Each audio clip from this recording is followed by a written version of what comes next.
나를 덮습니다. 나 비록 넘어지며 흔들리지만 주 내 안에 거하며 나를 붙드시니 내 생각을 주께로 돌리고 주시는 평강의 옷을 입습니다. 주 약속 안에서 내 영혼 평안해. 내 뜻보다 크신 주님의 계획 나 신뢰해. 두려움 다 내려놓고 주님만 의지해. 주 안에서 내 영혼 안전합니다.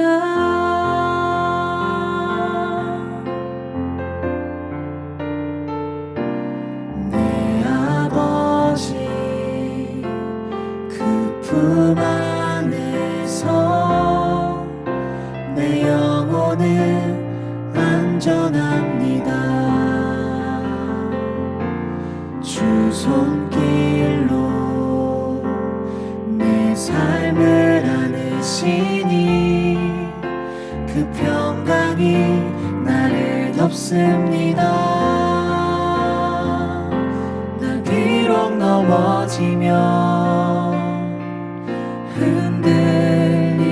흔들리지만 주 내 안에 거하며 나를 붙드시니 내 생각을 주께로 돌리고 주시는 평강의 옷을 입습니다. 주 약속 안에서 내 영혼 평안해. 내 뜻보다 크신 주님의 계획 나 신뢰해.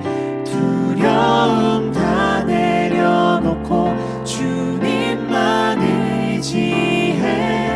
주 안에서 내 영혼 안전합니다. 주 약속 안에서 내 영혼 평안해. 내 뜻보다 크신 주님의 계획 나 신뢰해.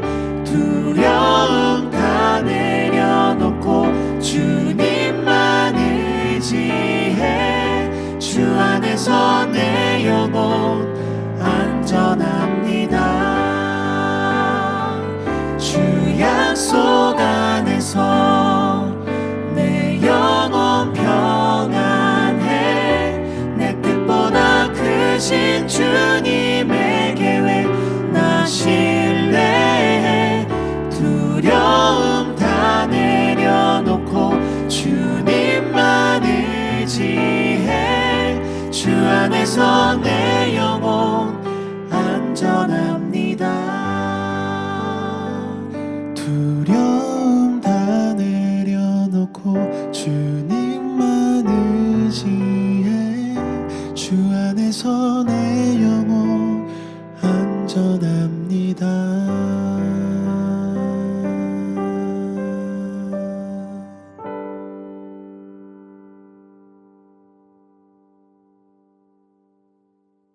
오늘 우리에게 주시는 하나님의 말씀은 마태복음 10장 1절에서 15절의 말씀입니다. 예수께서 그의 12제자를 부르사 더러운 귀신을 쫓아내며 모든 병과 모든 약한 것을 고치는 권능을 주시니라. 12사도의 이름은 이러하니 베드로라 하는 시몬을 비롯하여 그의 형제 안드레와 세베대의 아들 야고보와 그의 형제 요한, 빌립과 바돌로메, 도마와 세리 마테, 알페오의 아들 야고보와 다데오, 가나나인 시몬 및 가룟 유다 곧 예수를 판 자라. 예수께서 이 12를 내보내시며 명하여 이르시되 이방인의 길로도 가지 말고 사마리아인의 고을에도 들어가지 말고 오히려 이스라엘 집에 잃어버린 양에게로 가라. 가면서 전파하여 말하되 천국이 가까이 왔다 하고 병든 자를 고치며 죽은 자를 살리며 나병한 자를 깨끗하게 하며 귀신을 쫓아내되 너희가 거저 받았으니 거저 주라. 너희 전대에 금이나 은이나 동을 가지지 말고 여행을 위하여 배낭이나 두벌 옷이나 신이나 지팡이를 가지지 말라. 이는 일꾼이 자기의 먹을 것 받는 것이 마땅함이니라.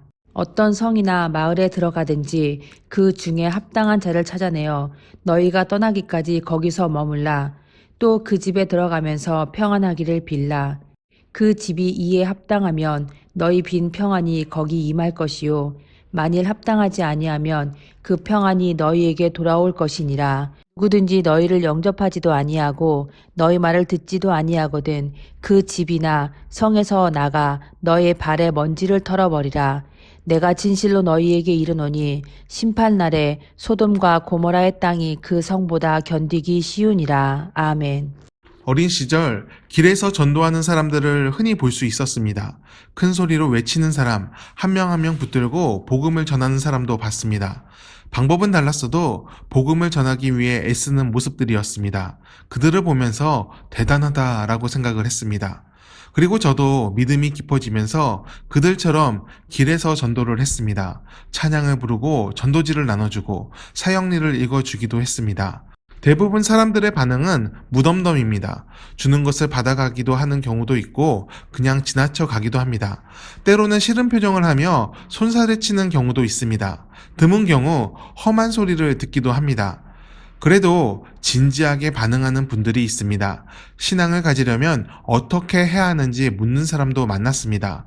잃어버린 한 마리 양을 찾으시는 하나님의 마음이 이해되기도 했습니다. 전도는 하나님의 일입니다. 말로 전하는 것이 미련하게 보여도 하나님은 그 일을 멈추지 않길 바라십니다. 꼭 기억해야 하는 것이 있습니다. 전도하는 우리는 을이 아니라는 것입니다. 우리가 갑입니다. 우리는 하나님을 만난 사람들이기 때문입니다. 하나님을 만났고 은혜를 체험했고 구원을 받았습니다. 우리 안에 하나님이 계시기에 우리는 약자가 아닌 강자입니다. 우리가 전도를 한다는 것은 그 자체가 하나님께서 우리와 함께 하신다는 증거가 됩니다. 예수님은 제자들에게 잃어버린 양들에게 가라고 말씀하십니다. 가서 너희가 거저 받은 복음을 거저 나눠주라고 하십니다. 은혜는 나눠주지 않으면 줄어듭니다.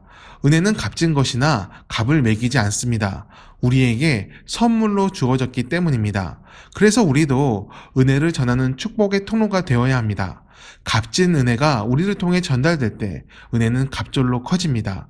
사람의 마음에 감동을 주고 변화를 만듭니다. 그리고 하나님을 만나고 삶의 은혜의 열매를 맺게 합니다. 전도자의 삶은 편하지 않습니다. 멸시와 천대, 그리고 외로움이 있습니다. 경제적인 어려움이 올 수도 있습니다. 이것은 능력이 없어서가 아닙니다. 하나님을 위해 자발적인 청빈을 택하는 전도자들이 있습니다. 자신의 능력을 의지하지 않고 하나님의 인도하심만을 의지해 전도하며 복음을 전합니다. 주님께서 보내주시는 사람들과 또 채워주심을 통해 은혜로만 삶을 유지하는 이들이 있습니다. 그들은 자발적인 청빈을 통해 하나님의 살아계심을 증거하는 전도자들입니다. 누가복음 18장에 나오는 부자 관리는 하나님이 주시는 영생을 얻겠다고 말합니다. 하지만 예수님이 재산을 내려놓고 따르라고 말씀하시자 그 마음이 무너져 돌아갑니다. 재산이 자신의 능력의 원천이라고 생각했기 때문입니다. 복음을 전하는 자는 그 능력의 원천이 하나님임을 나타내야 합니다.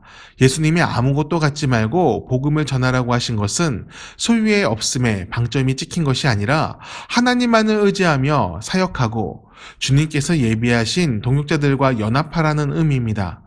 복음을 전하는 자는 축복의 통로입니다. 전도자들을 통해 집과 도시, 나라의 그리스도의 평화가 임합니다.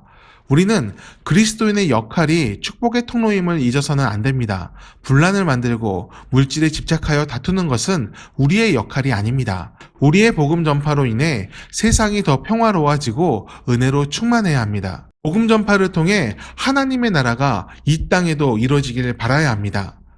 믿음을 지키며 살기 힘든 시대라고 말합니다. 실제로 많은 사람들이 교회를 등지고 있습니다. 하지만 예수님을 부정하는 사람은 적습니다. 예수님을 긍정하는 이유는 주님께서 남기신 향기 때문입니다. 예수님의 향기가 우리에게도 나기를 바랍니다. 주님의 길을 따르며 전도자의 삶을 살 때 그 향기가 우리를 통해 세상으로 흘러갈 것임을 믿습니다. 그리고 주님을 따르는 것이 우리의 인생이 더욱 빛나는 길임을 잊지 않기를 바랍니다. 예수님과 함께 전도자의 길을 걷는 우리 모두가 되기를 간절히 축원합니다. 기도하겠습니다. 전도자의 삶을 살게 하옵소서. 우리의 입과 행동, 마음의 모든 것을 복음을 전하는 데 쏟도록 하여 주옵소서. 세상의 것에 집착하지 않게 하시고 주님만을 의지하며 살아계심을 증거하게 하여 주옵소서. 이 세상이 하나님께로 돌아오길 바랍니다. 은혜의 길로 인도하여 주옵소서. 예수님의 이름으로 기도합니다. 아멘.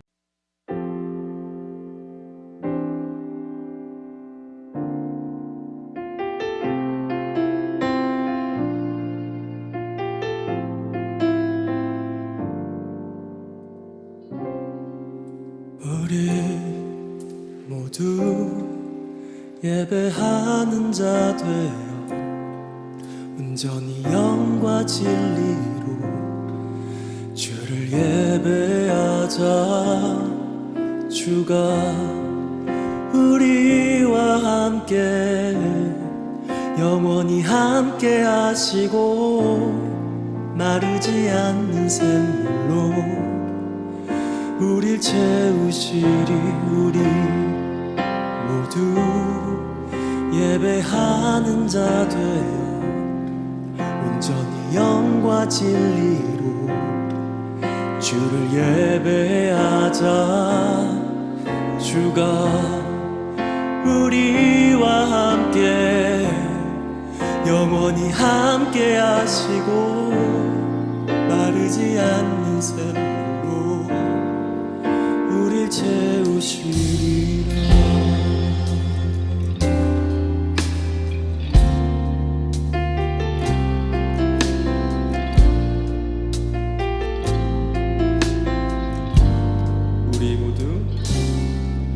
우리 모두 예배하는 자 되어 온전히 영과 진리로 주를 예배하자.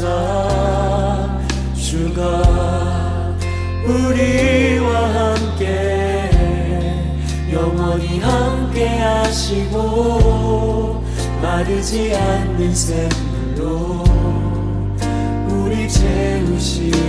우리 모두 예배하는 자 되어 온전히 영과 진리로 주를 예배하자.